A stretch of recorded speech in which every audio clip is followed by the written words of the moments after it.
Assalamualaikum warahmatullahi wabarakatuh. Nama saya Jumadi Suraman dari kelas ekstensi. Saya akan menjelaskan tentang kode etik konselor Indonesia. Untuk pendahuluan adalah Asosiasi Bimbingan dan Konseling di Indonesia atau ABKIN adalah suatu organisasi profesi yang beranggotakan guru bimbingan dan konseling atau konselor dengan kualifikasi pendidikan akademik atau strata 1 atau S1 dari program bimbingan dan konseling dan program pendidikan konselor atau PPK. Kualifikasi yang dimiliki konselor adalah kemampuan dalam memberikan layanan bimbingan dan konseling dalam ranah layanan pengembangan pribadi, sosial, belajar, karir bagi seluruh konseling. Konselor proporsional memberikan layanan berupa pendampingan atau advokasi atau pengkoordinasian, pengkolaborasian, dan memberikan layanan konsultasi yang dapat menciptakan peluang yang setara dalam meraih kesempatan atau kesuksesan bagi konseling berdasarkan prinsip-prinsip pokok profesionalitas, yaitu 1. Setiap individu memiliki hak untuk dihargai, diperlakukan dengan hormat, mendapatkan kesempatan untuk memperoleh layanan bimbingan dan konseling. Konselor memberikan pendampingan bagi individu dari berbagai latar belakang kehidupan yang beragam dalam budaya, etnis, agama, keyakinan, usia, status sosial, ekonomi, dan lain-lain. Individu dengan kebutuhan khusus, individu yang mengalami kendala bahasa dan identitas gender. Untuk yang kedua adalah setiap individu berhak memperoleh informasi yang mendukung kebutuhan untuk mengembangkan dirinya. Yang ketiga adalah setiap individu mempunyai hak untuk mengalami arti penting dari pilihan hidup dan bagaimana pilihan tersebut mempengaruhi masa depannya. Yang keempat adalah setiap individu memiliki hak untuk dijaga kerahasiaan pribadi sesuai dengan aturan hukum dan kebijakan dan standar etika layanan. Kode etik profesi konselor di Indonesia memiliki 5 tujuan, yaitu 1. Memiliki konselor yang menjaga anggota asosiasi dan konseli sebagai penerima layanan. Yang kedua adalah mendukung misi Asosiasi Bimbingan dan Konseling Indonesia. Yang ketiga adalah kode etik merupakan prinsip-prinsip yang memberikan pandangan perilaku yang etis bagi konselor dalam memberikan layanan bimbingan dan konseling. Yang keempat adalah kode etik membantu konselor dalam membangun kegiatan layanan yang profesional. Yang kelima adalah kode etik menjadi landasan dalam menghadapi dan menyelesaikan keluhan serta permasalahan yang datang dari anggota asosiasi. Pengertiannya adalah etika adalah suatu sistem prinsip moral, etika suatu budaya, aturan tentang tindakan yang dianut berkenaan dengan perilaku suatu kelas manusia atau kelompok atau budaya tertentu.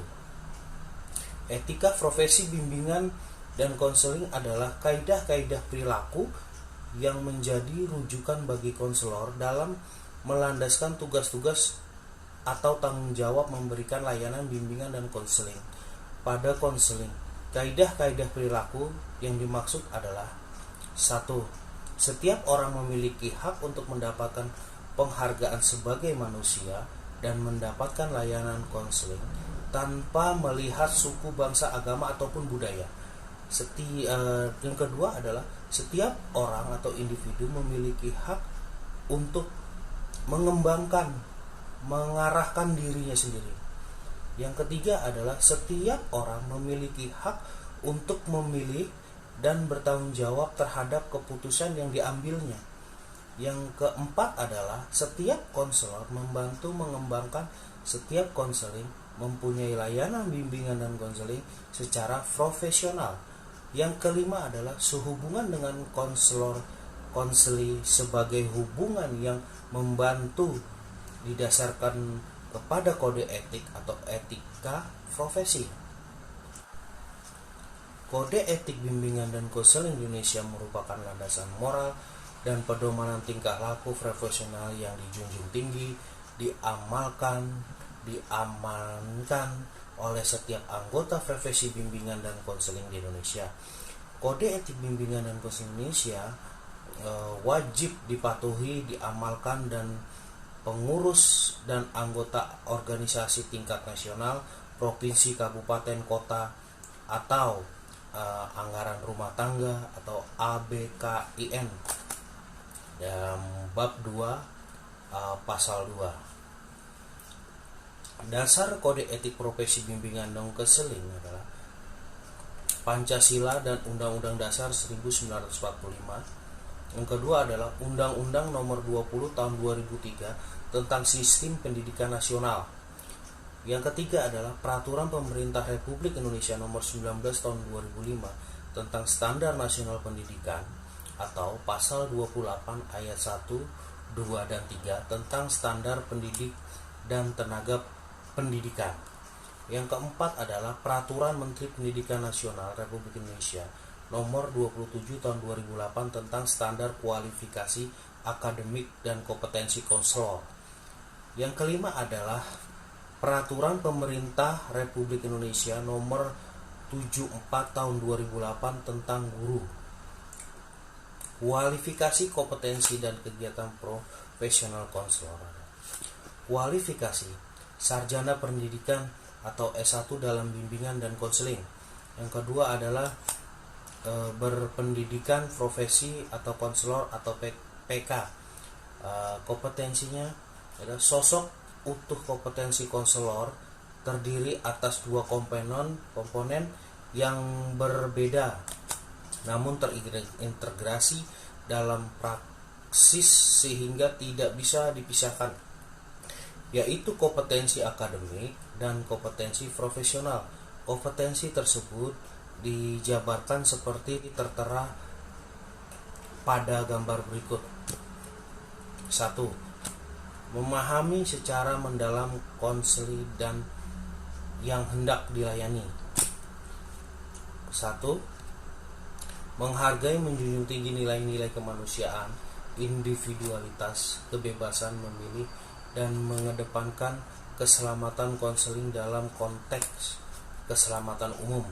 Yang kedua, mengaplikasikan perkembangan psikologis serta perilaku konseling.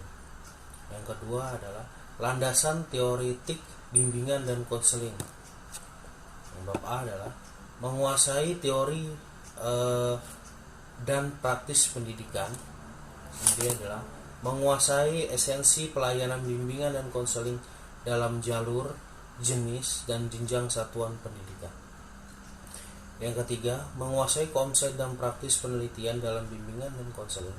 Yang keempat adalah menguasai kerangka teoretik dan praktis bimbingan dan konseling. Penyelenggaraan bimbingan dan konseling yang memandirikan.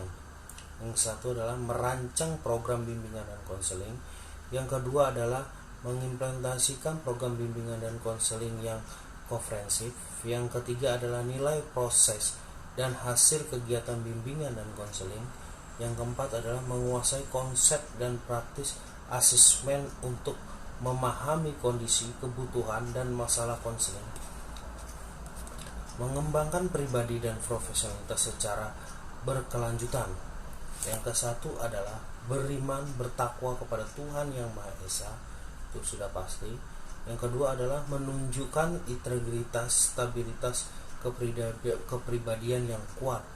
Yang ketiga adalah memiliki kesadaran dan komitmen terhadap etika dan profesional. Yang keempat adalah mengimplementasikan kolaborasi intern di tempat kerja. Yang kelima adalah berperan dalam organisasi kegiatan profesi bimbingan dan konseling. Yang keenam adalah mengimplementasikan kolaborasi antar profesi. Kegiatan profesional konselor adalah satu, informasi, testing, dan riset. Penyiapan dan penguatan informasi.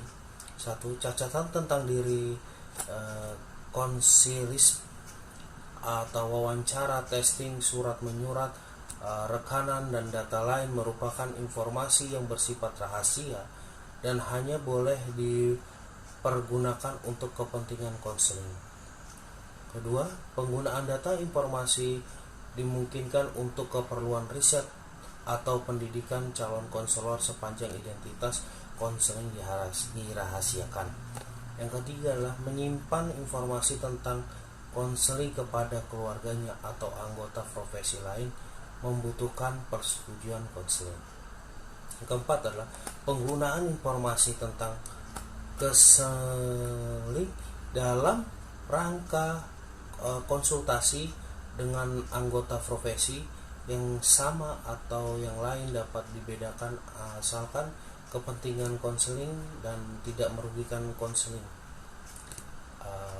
Yang kelima adalah keterangan mengenai informasi profesional hanya boleh diberikan kepada orang yang berwenang menafsirkan atau menggunakannya. Untuk testingnya, satu jenis usaha diberikan oleh konselor yang berwenang menggunakan atau menafsirkan hasilnya. Yang kesatu adalah testing dilakukan bila diperlukan data yang lebih luas tentang sifat atau ciri kepribadian subjek untuk kepentingan pelayanan. Yang kedua adalah konselor wajib memberikan orientasi yang tepat pada keseimbangan orang tua mengenai alasan yang digunakan tes atau inti dan kegunaannya. Yang ketiga adalah penggunaan suatu jenis tes wajib mengikuti pedoman atau petunjuk yang berlaku bagi tes tersebut. Yang keempat adalah data hasil testing wajib diintegrasikan dengan informasi lain, baik dari kesimpulan dari sumber lain maupun dari sumber yang berbeda. Hasil testing hanya dapat diberitahukan kepada pihak lain sejauh pada hubungannya dengan usaha pembantuan kepada konseling. Riset. Dalam pengembangan riset terhadap manusia wajib dihindari hal yang merugikan subjek. Dan kedua adalah dalam melaporkan riset, identitas konseling bagi subjek wajib dijaga kerahasiaannya. Proses pelayanan. Hubungan dalam pemberian layanan, konselor wajib mengenai konseling selama dalam kesempatan dalam hubungan antara konseling dengan konselor. Konseling sepenuhnya berhak mengakhiri hubungan dengan konselor meski proses konseling belum mencapai hasil yang konkret. Jadi belum ada kesepakatan dengan itu boleh. Sebaiknya konselor tidak akan melanjutkan hubungan bila konseling tidak memperoleh manfaat dari hubungan tersebut. Ini adalah hubungan dengan konseling. Konseling wajib menghormati harkat, martabat, integritas, dan keyakinan konseling. Yang kedua adalah konselor wajib menetapkan kepentingan konselingnya di atas kepentingan pribadinya. Yang ketiga adalah konselor tidak diperkenankan melakukan diskriminasi atau dasar suku, bangsa, warna kulit, agama, atau status sosial tertentu. Jadi tanpa memandang ras, suku, agama, dan sebagainya. Yang keempat adalah konselor tidak diperkenankan memaksa seorang untuk memberi bantuan kepada seseorang tanpa izin dari orang yang bersangkutan. Yang kelima adalah konselor wajib memberi pelayanan kepada siapapun pembeli dalam keadaan darurat atau banyak orang yang menghendakinya, jadi dalam kondisi hal yang membutuhkan. Yang keenam adalah konselor wajib memberikan pelayanan hingga tuntas sepanjang dikehendaki oleh konseling. Yang ketujuh adalah konselor wajib menjalankan kepada konseling sifat hubungan yang sedang dibina atau dan batas-batas tanggung jawab masing-masing dalam hubungan profesional. Yang ke-8 adalah konselor wajib mengutamakan perhatian terhadap konseling. Hubungan konseling. Kesejahteraan bagi orang yang dilayani konselor. Konselor mendorong membutuhkan pengembangan konseling dengan cara membutuhkan kesejahteraan konseling dengan menunjukkan pembutuhan dengan yang sehat. Konselor harus secara aktif untuk menanami perbedaan latar belakang budaya yang dimiliki oleh konseling, sedangkan yang dilayani. Konselor harus mengeksplorasi identitas budaya dan dampaknya terhadap nilai kepercayaan dalam proses konseling. Hubungan konseling. Kesejahteraan bagi orang-orang yang dilayani oleh konselor. Konselor mendorong pembutuhan dan perkembangan konseling dengan cara membantu kesejahteraan konseling dengan memajukan pembentukan hubungan yang sehat. Konselor harus secara aktif untuk memahami pendekatan latar belakang budaya yang dimiliki oleh konseling yang sedang dilayani. Konselor harus mengeksplorasi identitas budaya, dampaknya terhadap nilai dan kepercayaan dalam proses konseling. Konselor mendorong konseling untuk dapat berkomunikasi atau berkontribusi dalam masyarakat dengan mengidentifikasikan kemampuan yang dimilikinya. Tanggung jawab konselor. Tanggung jawab konselor adalah menghargai, meningkatkan kesejahteraan konseling. Dalam rangka mewujudkan hal-hal tersebut, maka konselor harus melaksanakan tanggung jawab sebagai berikut. Tanggung jawab konselor terhadap siswa. 1. Konselor memiliki kewajiban utama untuk memperlakukan siswa sebagai individu yang unik dan sikap respek. 2. Konselor secara penuh membantu konseling dalam mengembangkan potensi atau kebutuhannya, baik yang terkait dengan profesional, sosial, pendidikan maupun vokasional, dengan mendorong konseling untuk mencapai perkembangan yang optimal. Nomor 3. Menahan diri dari upaya mendorong siswa untuk menerima nilai, gaya hidup, keyakinan yang menjadi otoritasi pribadi konselor sendiri. Nomor 4 adalah bertanggung jawab untuk memelihara hak-hak konseling. Yang kelima adalah memelihara kerahasiaan data konseling. Yang keenam adalah memberikan berbagai informasi yang dibutuhkan konseling. Tanggung jawab terhadap orang tua. Melakukan hubungan kerjasama atau kolaborasi dengan orang tua siswa dalam mengentasi perkembangan siswa secara optimal. Yang kedua adalah memberikan fungsi kepada orang tua siswa tentang peranan konselor, terutama tentang hakikat hubungan konseling yang rahasia antara konselor dan konseling. Yang ketiga adalah memberikan informasi yang akurat, komprehensif, dan relevan dengan tujuan. Yang keempat adalah memberikan sharing informasi tentang konseling. Tanggung jawab terhadap kolega atau pihak sekolah.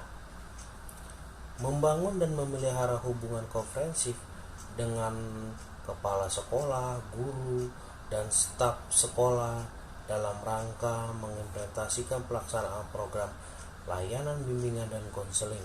Yang kedua adalah memberikan masukan, pendapat atau kritikan kepada kepala sekolah, guru sebagai dasar bentuk pengembangan atau memperbaiki program bimbingan dan konseling.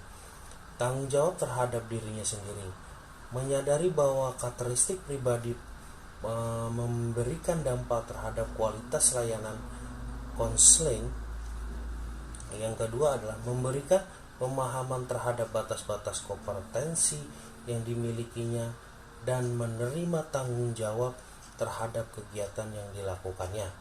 Yang ketiga adalah berusaha secara terus-menerus untuk mengembangkan kompetensi atau wawasan pengetahuan dan keahlian, profesionalitas dan kualitas pribadinya. Tanggung jawab terhadap organisasi profesi. Dalam pelaksanaan hak kewajiban konselor wajib mengaitkannya dengan tugas dan kewajibannya terhadap konseli dan profesi sesuai kode etik untuk kepentingan dan kebahagiaan konseli.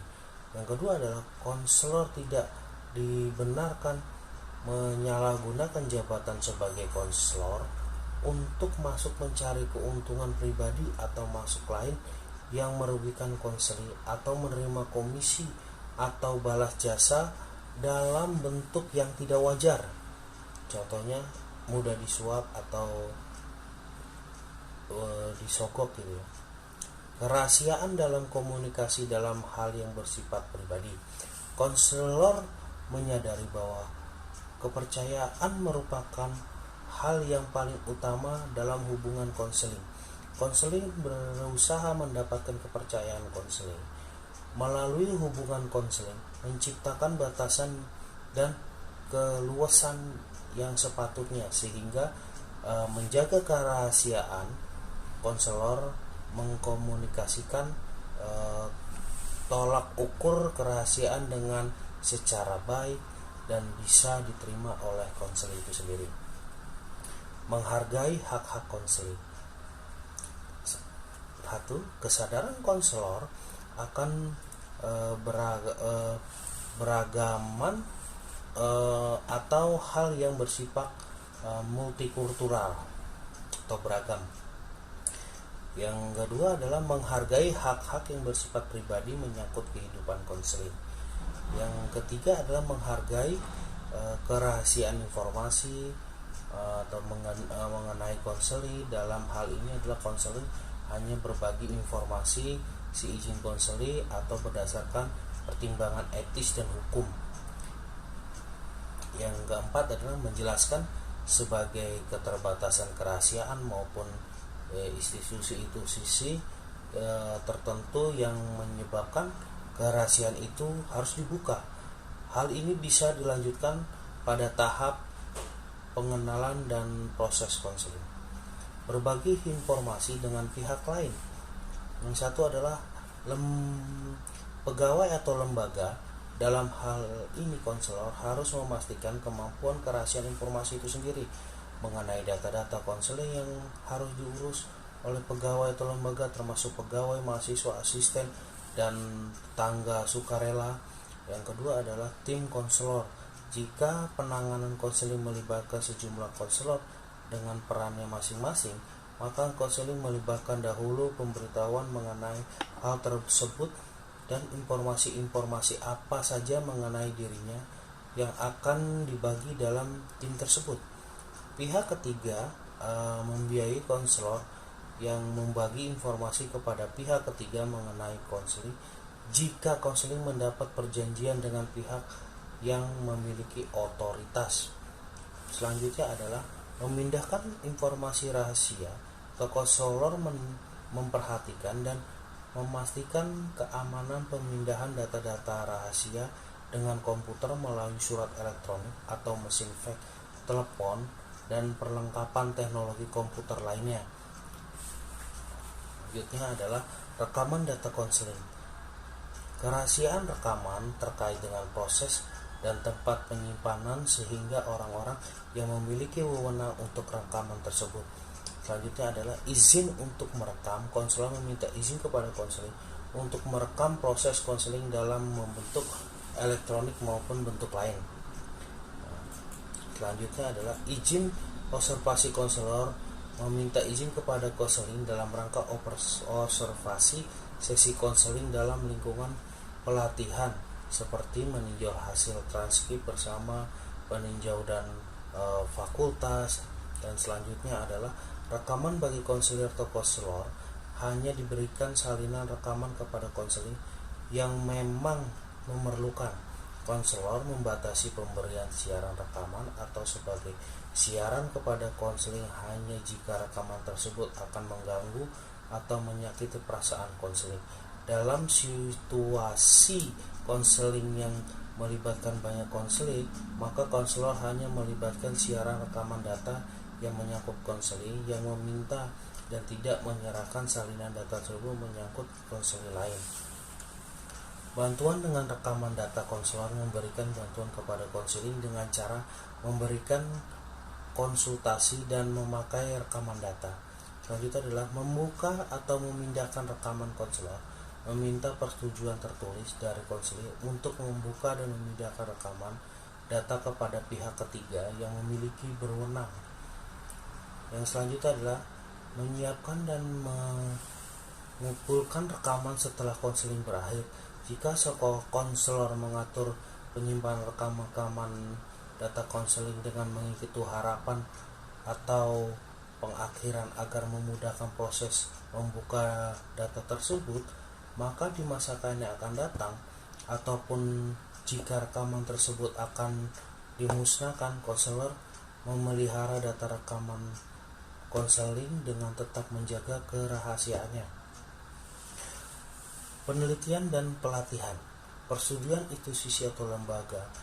Jika konselor akan menggunakan informasi-informasi mengenai konseling sebagai bagian dari perencanaan penelitian, maka konselor harus terlebih dahulu mendapatkan persetujuan dari institusi atau lembaga tempat konselor bekerja.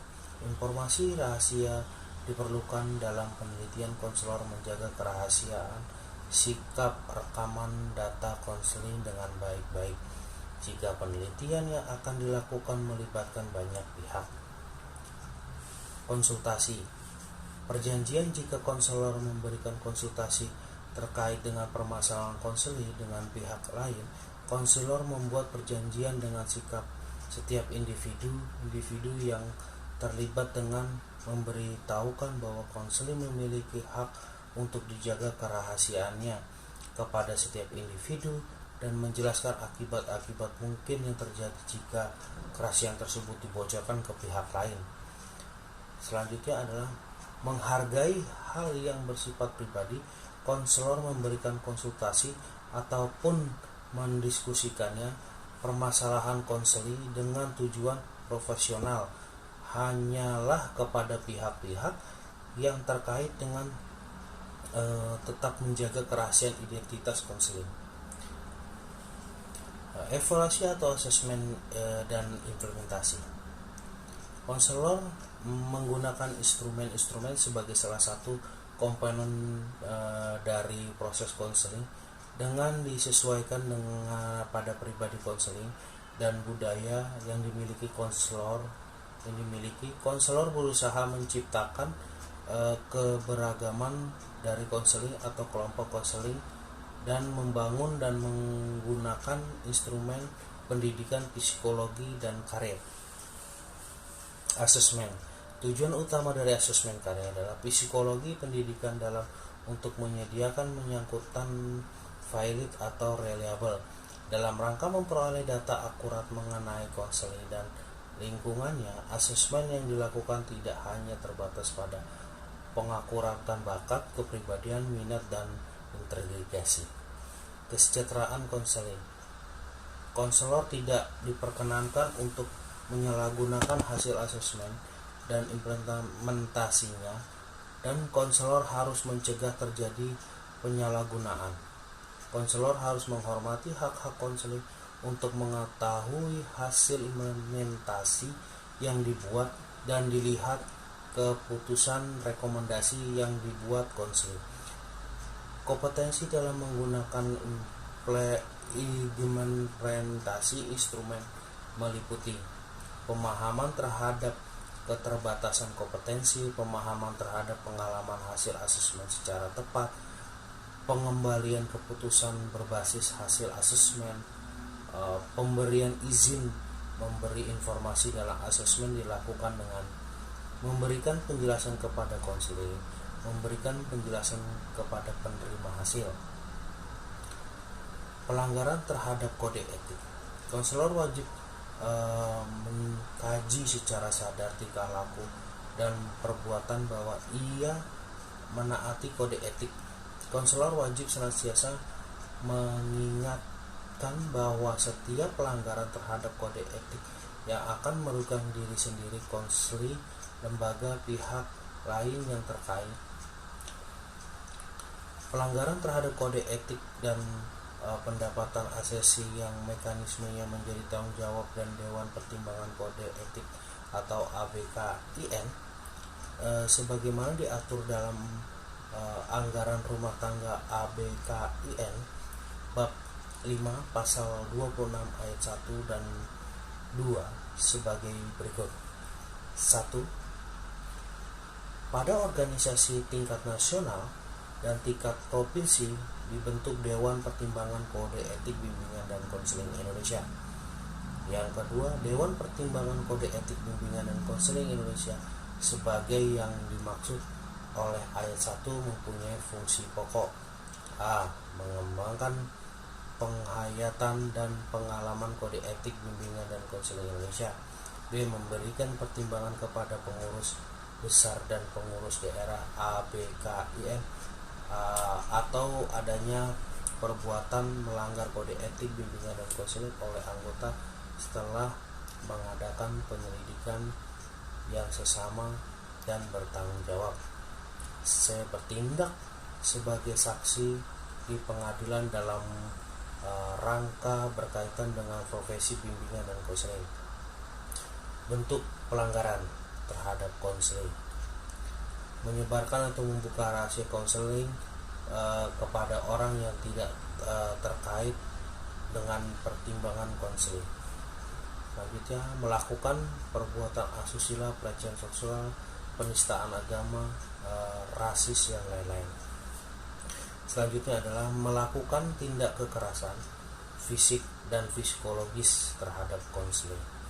Selanjutnya adalah kesalahan dalam melakukan praktek profesionalitas atau prosedur, teknik, evaluasi, dan tindak lanjut terhadap organisasi profesi adalah tidak mengikuti kebijakan dan aturan yang telah ditetapkan oleh organisasi profesi. Selanjutnya adalah memecahkan nama baik profesi, menggunakan organisasi profesi untuk kepentingan pribadi atau suatu kelompok. Yang ketiga adalah bertahap rekan sejawat dan profesi lain yang terkait melakukan tindakan yang menimbulkan konflik, penghinaan, menolak untuk bekerja sama, sikap arogan, dan seterusnya. Melakukan referral kepada pihak yang tidak memiliki keahlian sesuai dengan masalah konseling. Sanksi pelanggaran: konseling mematuhi kode etik profesi bimbingan dan konseling. Apabila terjadi pelanggaran terhadap kode etik profesi bimbingan dan konseling, maka kepadanya diberikan sanksi sebagai berikut: memberikan teguran secara lisan dan tertulis. Selanjutnya, memberikan peringatan keras secara tertulis. Ketiga adalah mencabutkan anggota dari ABKIN, mencabutkan lisensinya. Selanjutnya adalah memberi apabila terkait dengan permasalahan hukuman kriminal maka akan diserahkan kepada pihak berwenang. Mekanisme penerapan sanksi: apabila terjadi pelanggaran seperti tercantum di atas, maka mekanisme penerapan sanksi yang dilakukan adalah sebagai berikut: mendapatkan pengaduan dan informasi dari konseling atau masyarakat. Yang kedua adalah pengaduan disampaikan kepada Dewan Kode Etik tingkat daerah.